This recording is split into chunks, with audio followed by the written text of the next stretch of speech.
Pittsburgh Steeler fans, welcome back to another episode of the Scho Bro Show. This is Steel Curtain Network's Dave Schofield coming at you Tuesday night, just after 9 o'clock. If you're a Steelers fan, where else would you rather be? And with me, as always, except when he's not, is my big brother, Rich. Rich, how's it going? Hey, since we're in the off season, we'll just smell what the bros are cooking. It smells what the bros are cooking. No, I'm ready to breathe in the sweet smell of spring. We'll go there. This is our first episode. No, it did turn spring last week. It was our first weekend of spring this past weekend. I don't know. I'm all confused. All I know is that we are now less than a month away from the 2023 NFL draft. Yes, we are. Which, for those of you who kind of don't like the lead up to the draft, at least it's getting close. For those of you that love the lead up to the draft, you're running out of time. You know, I'm one of those guys. Prime example. I'm one of those guys. Christmas is great. I love the Christmas season. I go crazy over the season. When Christmas itself, it's all right, but you know, everything that goes along with it. You get guys like Andrew Wilbar and Jeremy Betts. They're all about the lead up to the draft. The draft itself can kind of be a little bit disappointing at times. Just ask Andrew, who was crying on his floor last year when the Steelers didn't take Malik Willis. So to me, that's, you know, some people are like that, but that's not out now, Andrew. How's that working out now, Andrew? How's that working out now, Andrew? Yeah. Well, he knew he was a project. He's saying, you got to give it a couple years, but that's not what the Steelers are looking for. Hey, that's a whole different story, and we'll get to that. He says to give it a couple years. That fits right in line with what we're going to be talking about tonight, which is how long is long enough for Steelers draft picks. Now, you're probably saying, all right, well, is it because we're within a month of the draft that we're going with this topic? No, we're going with this topic because the Steelers now have two former first-round draft picks who were on the team last year and have moved on to somewhere else, which kind of was the idea and the philosophy behind this show tonight. And that is, did the Steelers give these guys enough time? Did they give them too much time? Is it really a cut and dry answer? Does it depend on first-round draft pick versus a fourth-round draft pick? All kinds of stuff like that. So, Rich, I'm trying to think. Wasn't a lot of news since last we spoke on the Scho Bro Show, right? There was the Steelers Clark, as I said on the week that was. You know, don't want to call him LaRaven Clark. The Steelers reportedly, I have to say reportedly, signed Zach Gentry. They have not. I'm trying to remember. Did the Steelers announce that one? The Steelers might have announced it, but we don't know the financials right now. We really don't. But, you know, the big thing is that one of the topics of the show, which was ironic that we talked about the safety position last week, and so many of you in the live chat, you've got to be like, most people thought that the answer for the Steelers, you know, for what the Steelers were going to do at safety was going to be not just in free agency, but in retaining one of their own, because a lot of people threw in the name that they did think the Steelers were going to bring back Terrell Edmunds. They did not. Rich, what's your thoughts on the departure of Terrell Edmunds? The latest I saw / heard is that he was looking for a change of scenery. Yeah, well, so where did you hear that he was looking for a change of scenery? I'm just curious. Was it somebody said it, or was that it was implied? That's my question, because the thing that actually has some basis to it, and I have this article coming out tomorrow morning at behindthesteelcurtain.com, that website still exists, is that Omar Khan said today that the Steelers did offer Edmunds a contract. Yes. Maybe that's where I saw it. Yeah. That it was someone who was reporting on that and then probably threw in their opinion about it, right? Yes, it was something like that. It was just a quick glance over on. And something. you can draw that conclusion, but that is an opinion, and that's not that's not what was stated by Omar Khan or anyone else like that. But I can see that that's the conclusion. I'm concluding that in my article tomorrow, because my goodness, Edmunds' deal was really only 1 year, $2 million. That was less than what he got paid by the Steelers last year. Right. And for those saying, okay, no, was it? They're like, oh, he had a very low salary cap hit last year. Yes, because should I go ahead and explain how it works? Yes, go ahead and explain how it works, because it is a little different. It's called a 4-year benefit contract. Hold on, let me get the exact word for it. It is a 4-year player qualifying contract. That's what it's officially called in the CBA. That if a player is on a team for 4 years and on the roster for every game of those 4 years. Now, they could be inactive and they could even be on injured reserve, from my understanding. That's the only one that I'm not sure about, is I got to check into the whole notion of injured reserve, because the next thing I'm going to say about that, once I explain what this is, what it is every team can have up to 2 players that, they've played for the team for 4 years or more. They've been there for every game. It's not like they were on the practice squad or anything within that time. And they can actually get a $1.35 million savings on the salary cap. Now, you don't get that per player if you do 2 players. You get that total either for one player or split over 2 players. Last year was just Terrell Edmunds. So last year, he had a salary cap hit of under $1.2 million, but he got paid an extra $1.35 million with this benefit. So he made over $2.5 million last year. And the question is, why wouldn't the Steelers at least offer him the same thing? And I have 2 answers to that. Either, since it was reported that they offered him a contract, why would they not offer him the same thing? Either 1, they did, and he turned it down, or 2, they couldn't offer the full $1.35 million because that's what they're doing with Zach Gentry.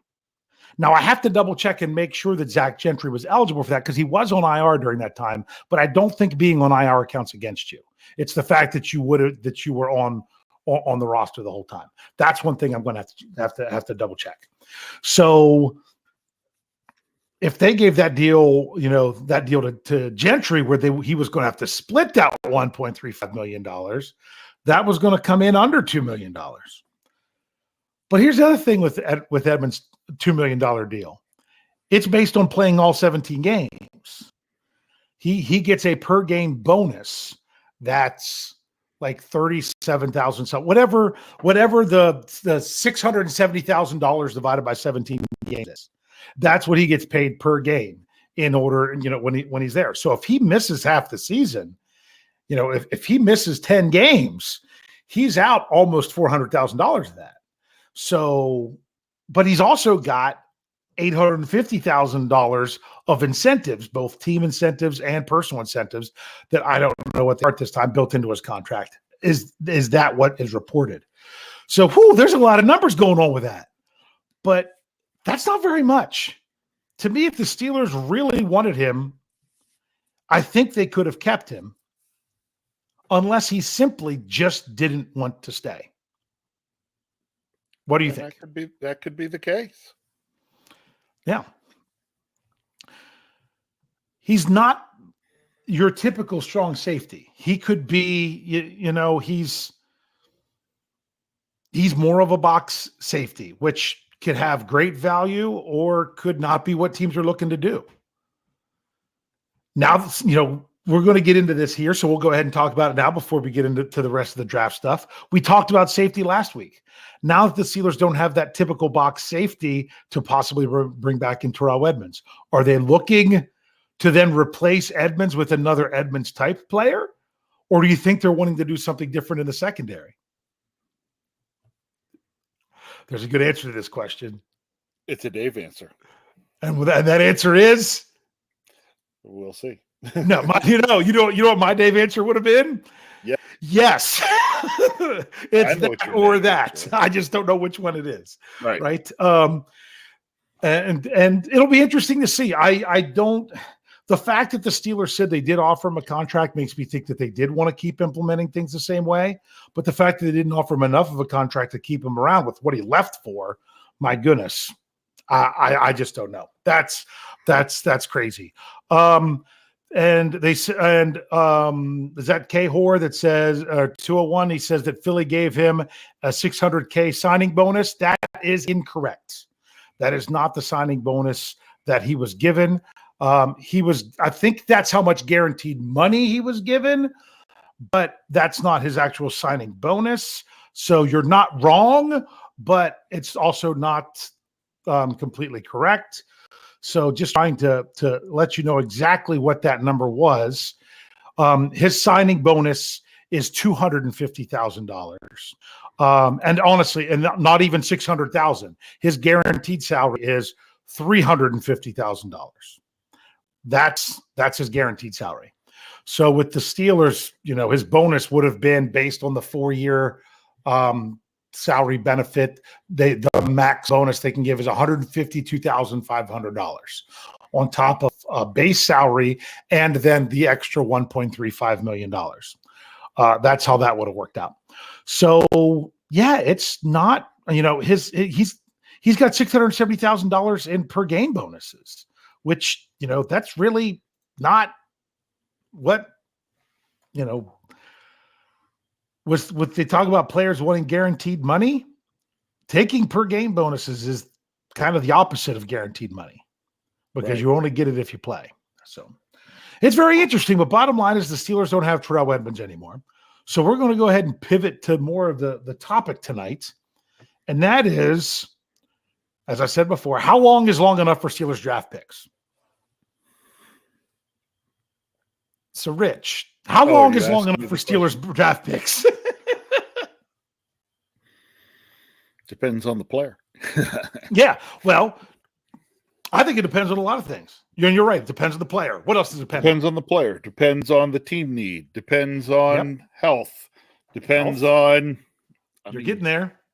I still think the position they play. The system. Yeah. How they fit the system and the position they play. And I also think it's on how high they were drafted. Yeah.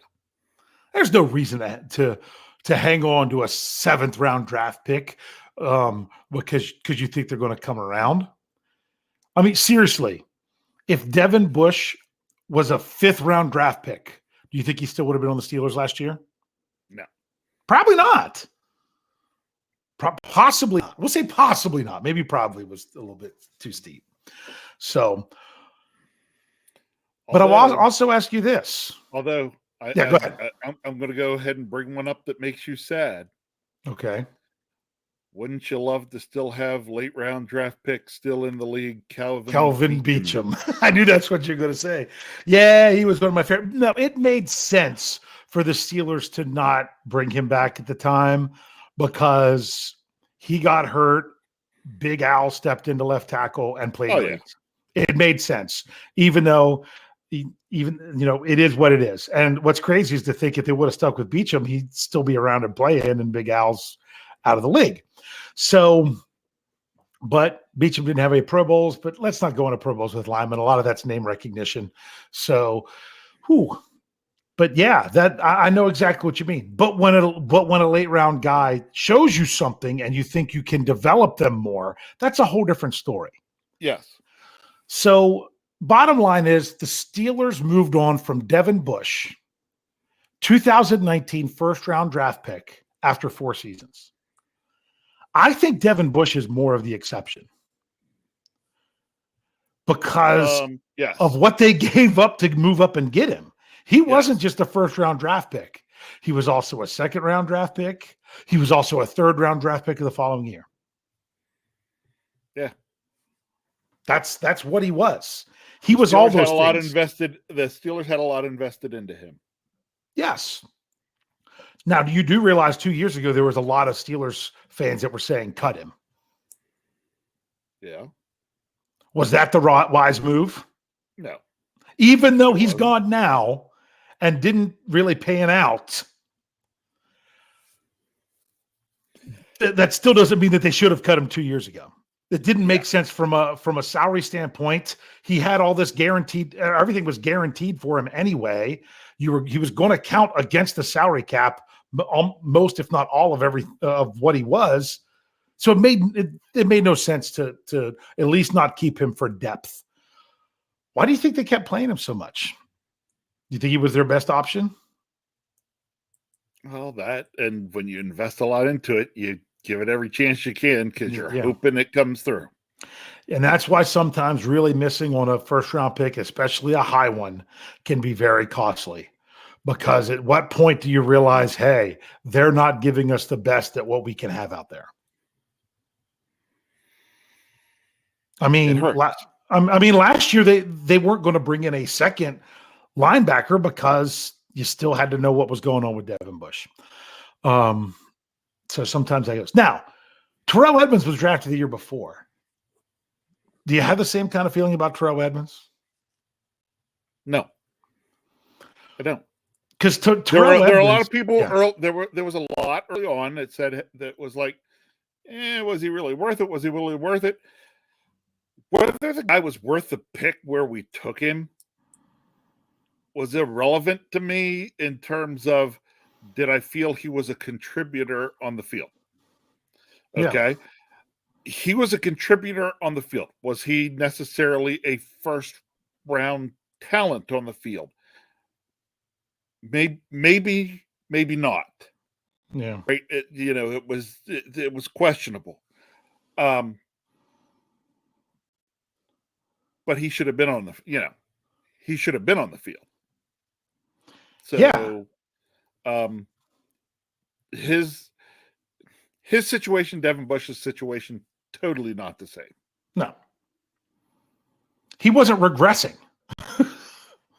Right. Yeah. And honestly, one of the reasons I figured the Steelers did not pick up his 5th-year option was only because Minkah Fitzpatrick, they were picking Minkah Fitzpatrick, up. Right? Yeah.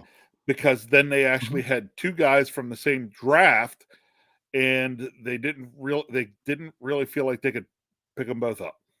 Yeah, and honestly, and we were in salary cap purgatory during all that too. So yeah, well, and you got to look at this as well. Sherry Richards brings up a good point.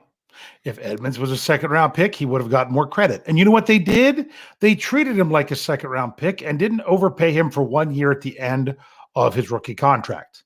That's the difference between a 1st-round pick and a 2nd-round pick. They chose to treat him like a 2nd-round pick and only have him for the 4 years and then see what to do after that. So you're exactly right, Sherry. I actually wrote an article 2 years ago. I think it was 2 years ago. Might have been more.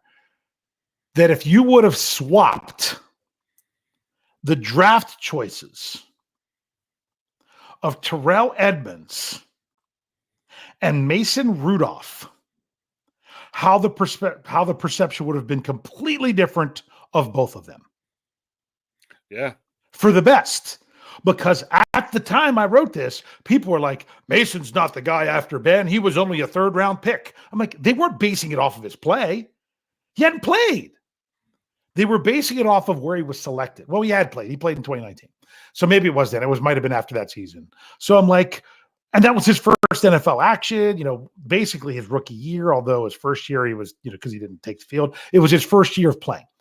And I'm like, if he'd have been a 1st-round draft pick, there might have been a little bit more grace given to him. And if Terrell Edmunds would have been a 3rd-round draft pick, there wouldn't have been the high expectations given on him.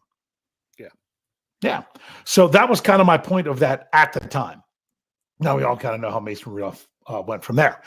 So sometimes, that's kind of our own thing. So we're kind of focusing on the 1st-round draft picks now, and we will for just a little bit. So Terrell Edmunds got 5 years in Pittsburgh, and the report was they still wanted him back, but just not enough to pay him a lot of money, and he went somewhere else to see if the grass is greener. So it's a 1-year deal. Maybe he can get noticed more. Maybe he needed, as well as he worked with Minkah Fitzpatrick, maybe he felt like he needed out of Minkah Fitzpatrick's shadow to shine. I don't know. I had someone reach out to me and ask me some questions today. And one of their questions was about, how could the Steelers make the mistake of letting Terrell Edmunds go And then they turned around and asked another question that said, why are the Steelers never picking up players that create splash? I'm like, you can't say those two things. Yeah. Because if you let Terrell Edmunds go, it's because of his lack of splash. So you can't be upset that they didn't sign back Edmunds when he gives you no splash and then claim that the Steelers never signed people that have splash.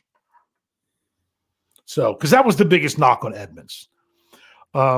If anyone listened to Jeff Hartman's Let's Ride on Monday, where he talked to Brandon Lee Galton from Bleeding Green Nation, that's the Philadelphia Eagles SB Nation site, he was giving Brandon some enlightenment on Terrell Edmunds while Brandon was talking about the 3 offensive linemen that have ties to Philadelphia.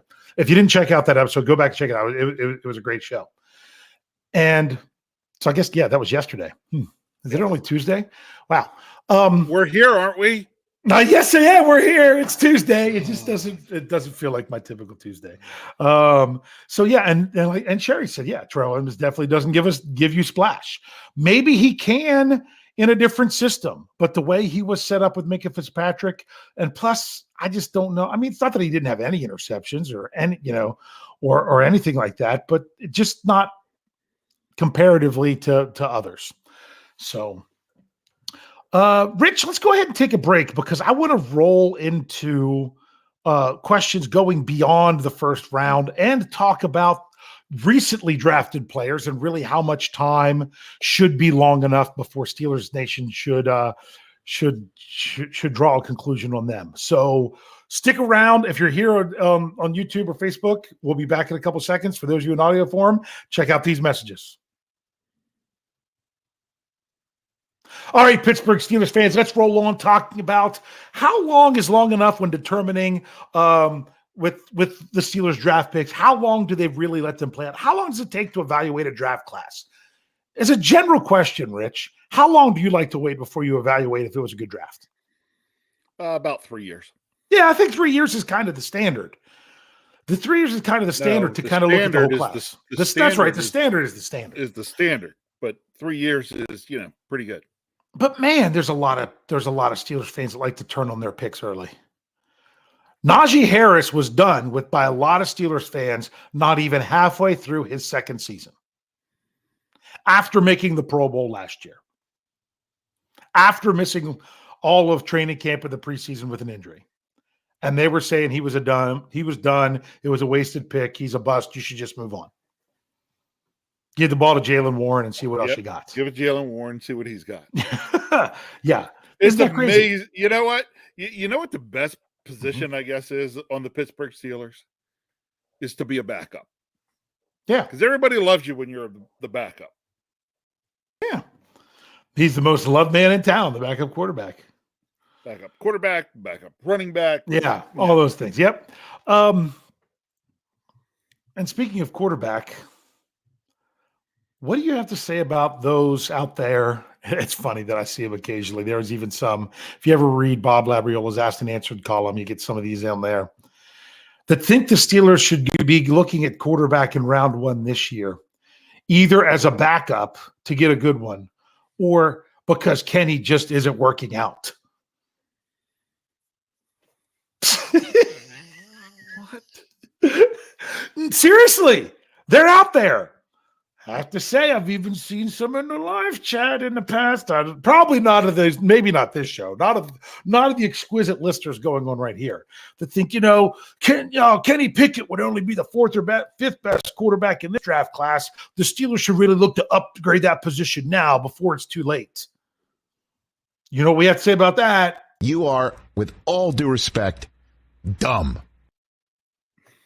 You can't take first-round draft picks back-to-back years at the same position of a position where you only have one on the field at a time. That's New York Jets kind of loser mentality. That's what those kind of teams do. Oh, we had the number 3 pick last year. This year we had number 2. We better get a better quarterback. Well, you know what? Maybe if your quarterback was that terrible, perhaps. But come on. I mean, the Steelers won 7 of their last 9 games. And some people are saying, Kenny Pickett's not going to be the guy. I've seen it in comments on the website. he obviously doesn't have what it takes to be the next guy, and the Steelers should already be looking for them. What do you think, Rich? I almost want to I'm going to bring up a part of a quote. Okay. Give me just a second to find it. Mm-hmm. All right. Wait. Wrong spot. Hold on. Oh, because come on, this is every day when I wake up, I say a special thank you that insert a name here isn't the GM of the Pittsburgh Steelers. And whose quote was that? Oh, yes. That would be one Jefferson Bartholomew Hartman. Yes. That was really good. That was a real gem today. Yeah. Well, that wasn't today. That was it yesterday? I thought it was today. That was the day they signed Zach Gentry. Because in case you know, it was not. It was the 25th. Yes, yeah. So we'll go ahead and say insert name here. Okay. In Jeff's case, he was talking to one Andrew Wilbar because Andrew Wilbar was all upset that the Steelers re-signed Zach Gentry, only because Andrew Wilbar could never stand Zach Gentry because Andrew Wilbar is a Michigan fan and he did not like Gentry when he was there. So therefore, when that happens, Andrew, I was waiting for another video of him laying on the floor crying because the Steelers signed Zach Gentry, much like we had whenever they didn't draft Malik Willis. And therefore, yeah, I insert name here. I love it. And you know what? I'll be honest with you. Some people might be in here. Some people might be in here that were in there on Sunday. But I kind of said the same thing in the live chat at the Q&A. That's why that stuck with me. Yeah. When that was on there, because I was just like, how often can we say this? I think it all the time. Yeah. I think it when I, watch stuff on the NFL Network or ESPN or somewhere, and I hear somebody talking, I'm like, I wake up every morning and I'm thankful then they aren't the GM of the Pittsburgh Steelers, Yeah. Yeah, I really am. I really am. And, I also honestly, think, to be in all honesty, I wake up every morning and thank God that, I'm not the GM of the Pittsburgh Steelers. Yeah, come on. This is why we're not employed by the team. Even though we might have some possibly good ideas, come on. Are really any of us? Yeah. So Kathy wants to know who's decided to talk Andrew off the ledge this season. No, another one that Jeff Hartman says. All right, everybody, and it all depends on whatever city Andrew's in at the time. We need to all post someone at the various bridges just to make sure Andrew's okay. Yes. No, we love Andrew. We really do. That's why we can pick on him. Does fantastic draft analysis. Really does. So if you don't check out the Steelers Fix, make sure you check it out. I love to pick on Andrew, and I will still say I hate mock drafts. Yes. But Andrew goes out and does all this work and all this stuff that is just not my cup of tea. Yeah. It needs to be done. It's not my cup of tea, so I'm thankful that he does it. Yeah. Because then I don't have to. Because I don't want to. Yeah. So. Yeah. Do I read a lot of his stuff? Yes, I do. Do I agree with it all? No, I do not. Do I agree with some of it? Yes, I do. Yeah. So, yeah. All right. And let's go back to our. I was going to say his mock 3.0 is out, but it's not. I edited it. So I've read it, but it's coming out tomorrow. Yeah. It is. It's coming out tomorrow. So make sure you check that out at BehindTheSteelCurtain.com. As we said before, that website still exists. Now, I think we talked about how long is long enough for Steelers draft picks. I think it was long enough for the Steelers with Devin Bush. 4 seasons, you knew what you had and that the time was over. With Terrell Edmunds, 5 years, you knew what he was worth and what you were willing to pay for him. And the fact that he left because you didn't offer him even more says enough. They knew the safety mark is just really low. That's the biggest problem that he has. Other than you've got the tippy top of it. You've got the Minka Fitzpatricks. You've got who was it? Was it Bates or Bell from the Bengals that signed the huge deal with the Falcons? Wasn't it? Yeah. Okay. One of the two. I don't know what they played for the Bengals, so I don't really care. They're both nameless great faces for me. So so to me, it's an evaluation process, and then you also have to just look at the value going forward. To me, the last two draft classes are way too early to evaluate any of those players for sure. But you know where they're going. You know kind of what it's going to be. And look, you've actually moved on from some players from those draft classes. Before we talk about who the Steelers have moved on from recently, here's my question to you, Rich. I wrote this article today. I started this series today. I go back as far as the last person drafted on the Steelers that's still on the team last year, where I talk about what happened to these draft classes. So this year, I couldn't start at 2004 because Ben Roethlisberger's already been gone. Started 2011 because Cam Hayward is still on the team and he was drafted in 2011. So that's where I started. Other than Cam Hayward, who is the longest tenured Pittsburgh Steeler who was drafted by the team? In other words, 2011, Cam Hayward. Who and what year is there a player still on the Steelers that was drafted by them when you look at them class by class? You have any idea? Yes, I do. Who is it? That would be one Trent Jordan Watt. That would be one Trent Jordan Watt.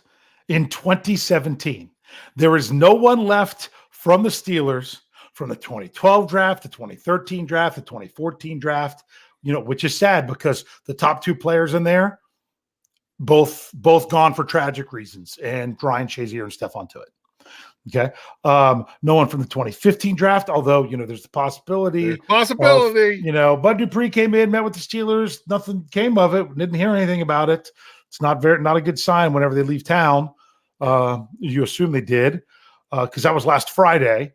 But, maybe it's a health thing. Maybe it's a price thing. I don't know. But maybe they said, hey, this is what we'll give you. Go shop around and let us know. We don't know. But Dupree didn't stay the whole time. So, 2016, nobody. 2017, now that Cam Sutton's moved on, it's just TJ Watt.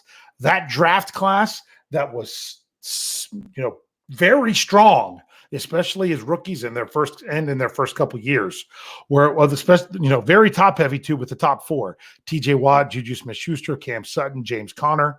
The next pick was Josh Dobbs, although I really wanted at the time George Kittle is who they could have had at that pick, and they picked Dobbs instead. But then again, 2017, we don't go down towards the bottom because we don't want to hear the name of Colin Holba again. Greatest long snapper of all time. Greatest drafted long snapper of all time by the Pittsburgh Steelers. So he's gone. Now, what's interesting, then you go to the 2018 draft class, and with Terrell Edmunds, leaving town, Mason Rudolph not under contract anymore, Marcus Allen a free agent. The only one left that's under contract for this year at this time is Chuks Okorafor. Yep. But also you got to remember, that was the 2018 draft. He's young. He's only a year older than Kenny Pickett. Okay, so you look back. I mean, if with Gentry signing back, that means you've got two from 2019 in Gentry and Deontay Johnson. So it's really about the more recent draft classes. But the Steelers traded Chase Claypool, and Anthony McFarland spent the year on the practice squad this past year. So did Carlos Davis. So the 2020 draft class is really about Alex Highsmith and Kevin Dotson. And looks like the Steelers drafted his replacement already. So hopefully, Highsmith gets the deal. Huh?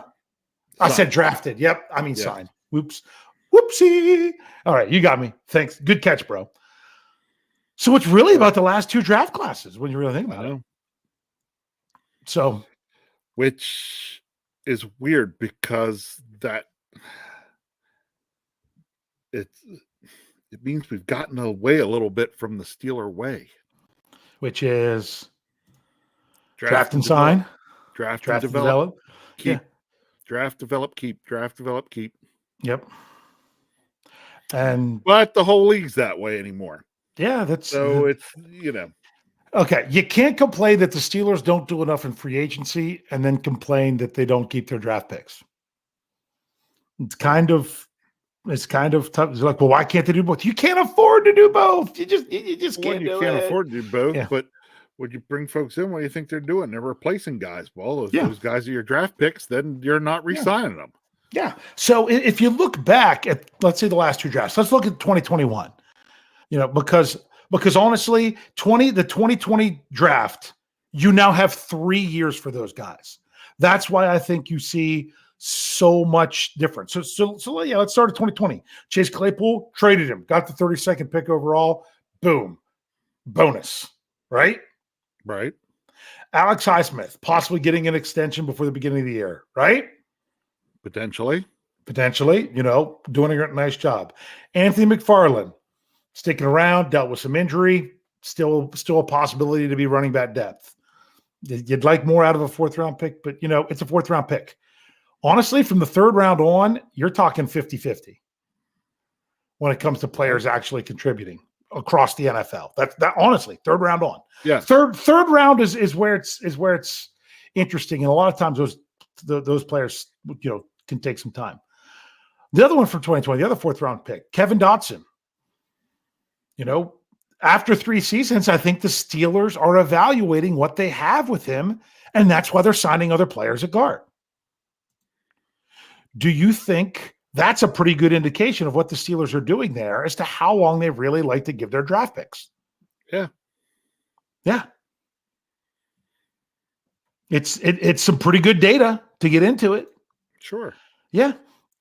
Then Antoine Brooks, he was gone right away. He's not even in the NFL anymore. And Carlos Davis was on the practice squad with him this past year. That was the players drafted that now just completed their 3rd year in the NFL. And as you can see, the Steelers have basically made their decision on all of them. McFarland and Davis are guys that can hang around, but not anything they're going to invest in. Dotson's a guy that I think they're looking as being replaceable. And Alex Highsmith, Chase Claypool wasn't enough to keep around when you got a deal you couldn't refuse. And Alex Highsmith looks to be the guy from that draft class that they'd like to keep. Fair assessment? Fair assessment. All right. So now let's look at 2021 and let's say, hey, how much time are you really going to give these guys? Najee Harris. I think he's doing just fine. I'm not worried about it. I have no complaints right now. Pat Freiermuth, other than people that are concerned about the concussions, other than having the concussion concerns, I'm okay with Freiermuth. Here you go. This is the one that I think breaks the mold. Kendrick Green. Done. Yeah, I mean, he's really got to show something to be able to hang on to the roster this year. And they shouldn't have any obligation to keep him this year. Correct. If he doesn't. And to me, I think it was just that they drafted him hoping they could convert him to center. He's not been happy. Yeah, says, center wasn't really his thing. Well, guess what? He's not what we're looking for at guard. So, okay. Cut your losses. I mean, his career suicide with the Pittsburgh Steelers was, advocating for being a guard, saying he's not really comfortable with center because he's just not an NFL guard. He's not built right for it. No, it's what the Steelers want. He needed to go all in at center, and he didn't do it. Yeah, and they gave him every opportunity because they handed him the job because of the dip in the salary cap. Okay, moving on from 2021, Dan Moore Jr. A lot of people want to replace him, but you know what? I'm going to say it one more time. Whether you like PFF grades or not, he was the highest graded Steelers offensive lineman in the last 9 games of the season last year. When the Steelers were getting better all around and the line was better, he was the highest graded lineman. People just don't. I mean, he's got the toughest job on the line at left tackle, and he's a young guy developing into it. I think this will be a key offseason for him. Yeah, this will be a key season for him. I don't know that he's hit his ceiling yet. Oh, I don't think so either. The question is his ceiling going to be good enough to really be the best that the Steelers want at the position? Correct. Well, basically, they need to know by the end of year 3. So this year is huge for Dan Moore. And the fact that the Steelers did not sign a big name, big time free agent at tackle, although they say there was rumors of them being in with Orlando Brown, was that, to me, that I think that could have been just as much to check to make sure that the Bengals weren't getting a steal. The Bengals got him. Check to make sure they're not getting a steal. Okay, that's what it's going to take. Okay, that's fine. You can go. You know, to me, that's smart moves. I don't know if they were really into that. But then you talk about the Steelers drafting a tackle high. Absolutely. But are they expecting that tackle to start week 1? No. If that tackle's good enough to knock off the right side or the left side, do you think the Steelers should go with the best players they got at the time? Absolutely. Yeah. Mm-hmm.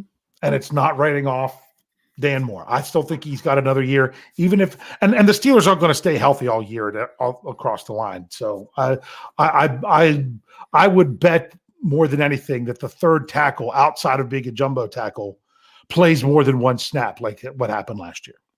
Right. That's just, if I were to bet, that's the way I would go.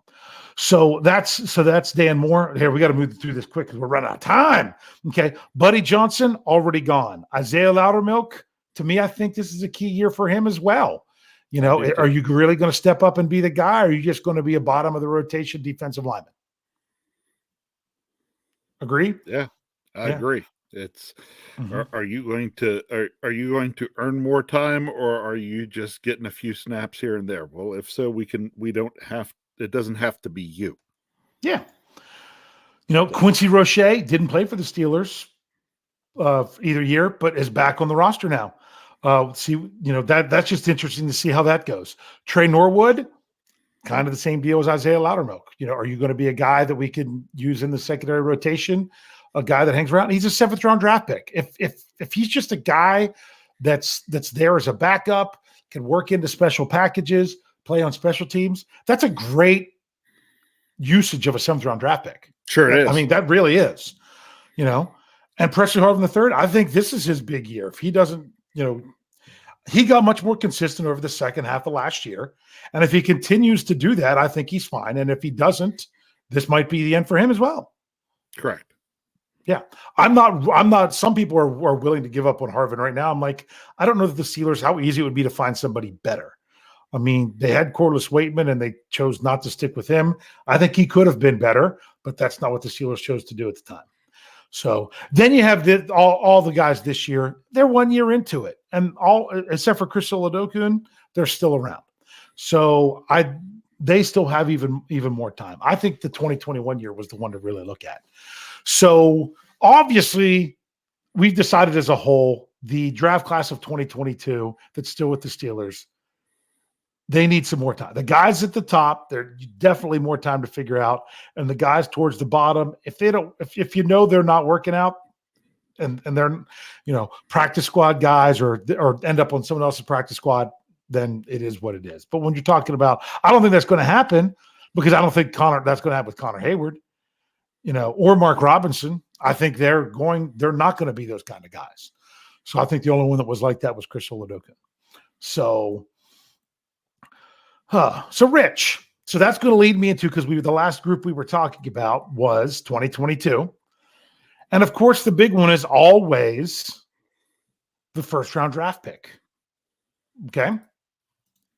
So here's my question. How many seasons, this is our big question for the night because we're getting towards the end. So it's going to be a number. Everyone else, you know, get ready whenever I put the questions in there. Get ready. How many seasons? Don't press enter. How many seasons should the Steelers be giving Kenny Pickett until they know if he's the guy that they're going to sign and be the guy, or if they're just going to then go back into the cycle to try to find the next guy? How many seasons do you think the Steelers should give him in order to make that determination?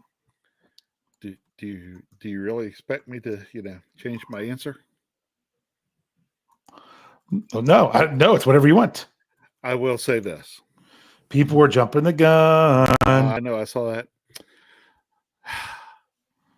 To just go ahead and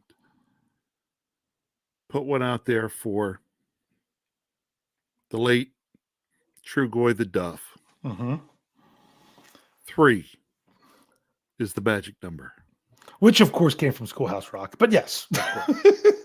Yes, it is. Yes. It's the magic number. You know what?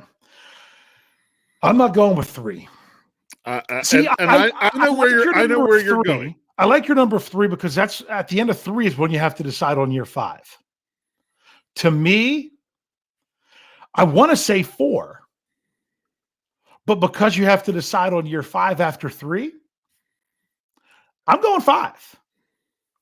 I'm going, or do you give him 4? Yeah, now I'm going to change my answer again. Then I'm going to go back to my original answer of 4. And that's not necessarily that you're giving him the 5th-year option.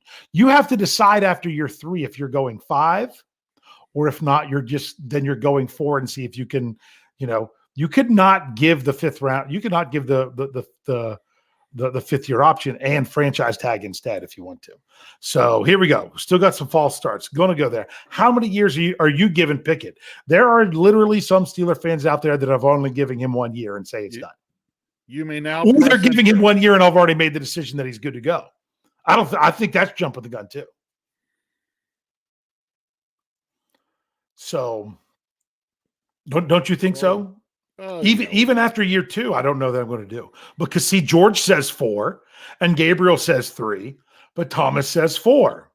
Okay. And I'm going to go ahead and throw this in there. Richard Adamson says 4 if he shows improvement each year. I agree with that. That you don't want to now, and assuming that you're not dealing with a year of a year of significant injury, right? So we're assuming a clean bill of health. Dark Storm 1 says 3. Steeler Chick 46 says 3. Reginald River says 4. Brian Brown says 4. And we're counting rookie years 1 as a year because he started, game number 5 for him. Yeah. Okay. David Poe says 3. Steel Dog 88 says 4. Kathy Ford says 2 more after what he's already got. So that's 3. That's 3. Assuming that there's not a year in there that he misses. You know what I'm saying? Because to me, if something like that happens, then that year doesn't count. Maybe. Yeah. So there's a lot of variables that play into that part for me. Yep. Mr. Woodsize says 3. Sherry Richards says 4, especially if they move on from their offensive coordinator after this year. That's a really good point as well. Someone else brought that up too. And then Afton Ford says 3 with him starting all season. Okay. Sorry, it jumped on me. I'll get back to you, Ruben. Mike says, I'm not even going to try to go there, says 1 year without Canada, whenever that would be. He didn't say whatever that would be. I'm just saying that. Whether that's after next year or whether that's, who knows? That might be Kenny's year 11. Just don't know. Frosty the Bear says 4 is enough to know. Okay. Because remember, he was the most pro-ready quarterback there was. He was, he was ready to go right. If he was ready to go right away, you shouldn't need to worry about that first year. Okay. Because I've already said I hate that whole thing, pro-ready. It's extremely rare that anyone's really pro-ready. Robert Lucky says 4. And then mentioned the coordinator as well. Ruben Stone, got back to you, Ruben. He says 2. He says after this year, the Steelers should know about Kenny Pickett. That's quick, but we'll see. Okay. Drunk Turkey Show says 3. Todd Faraday says 3.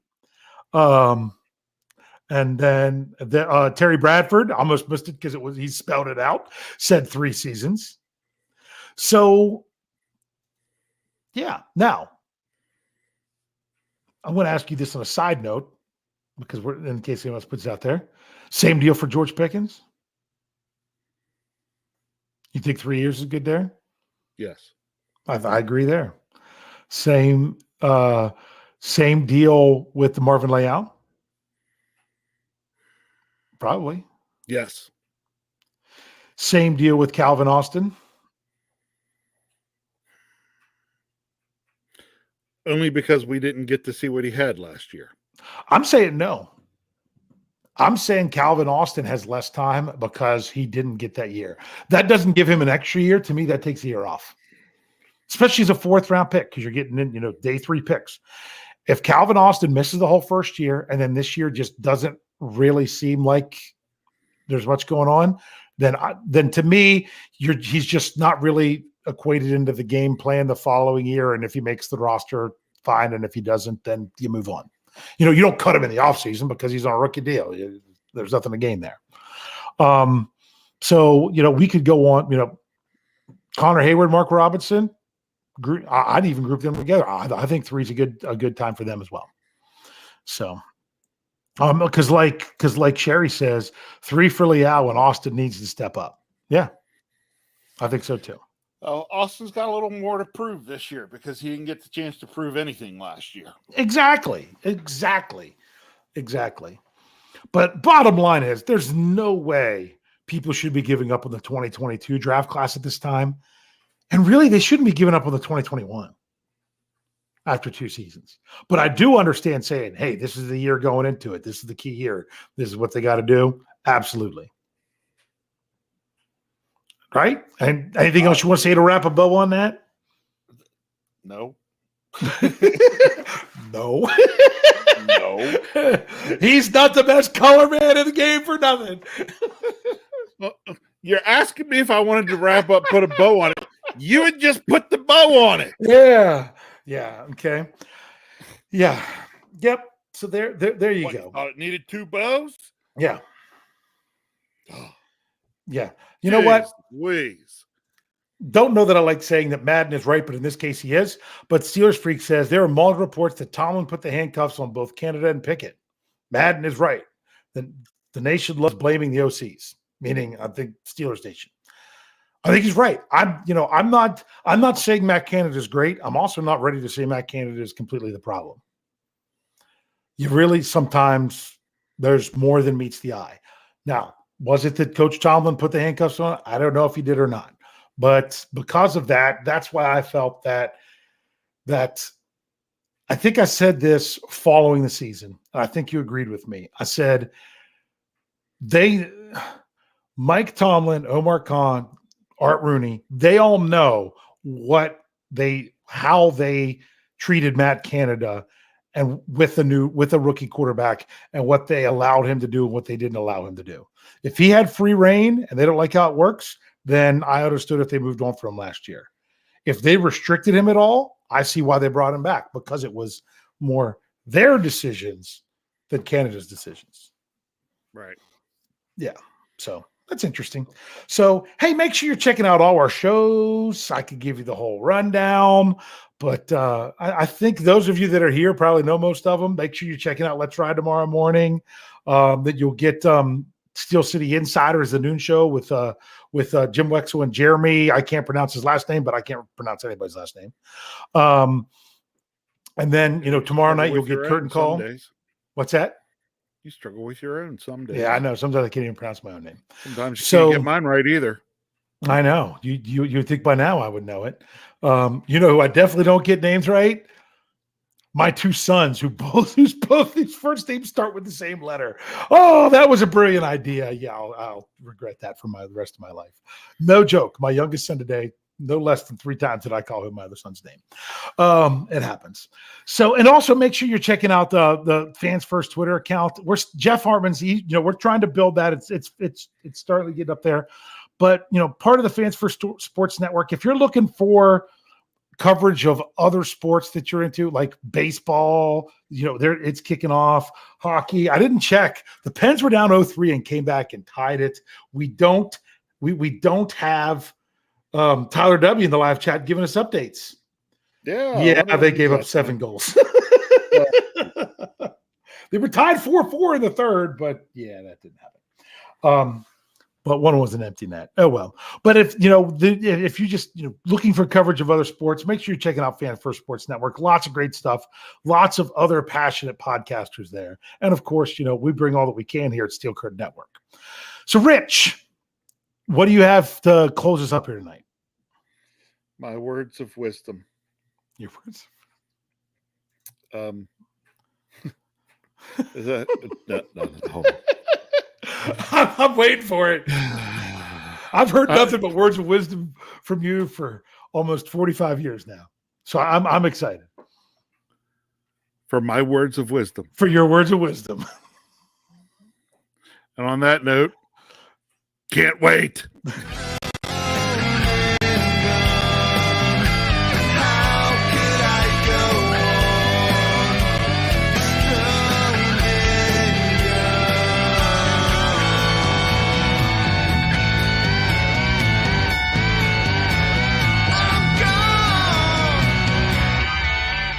can't wait.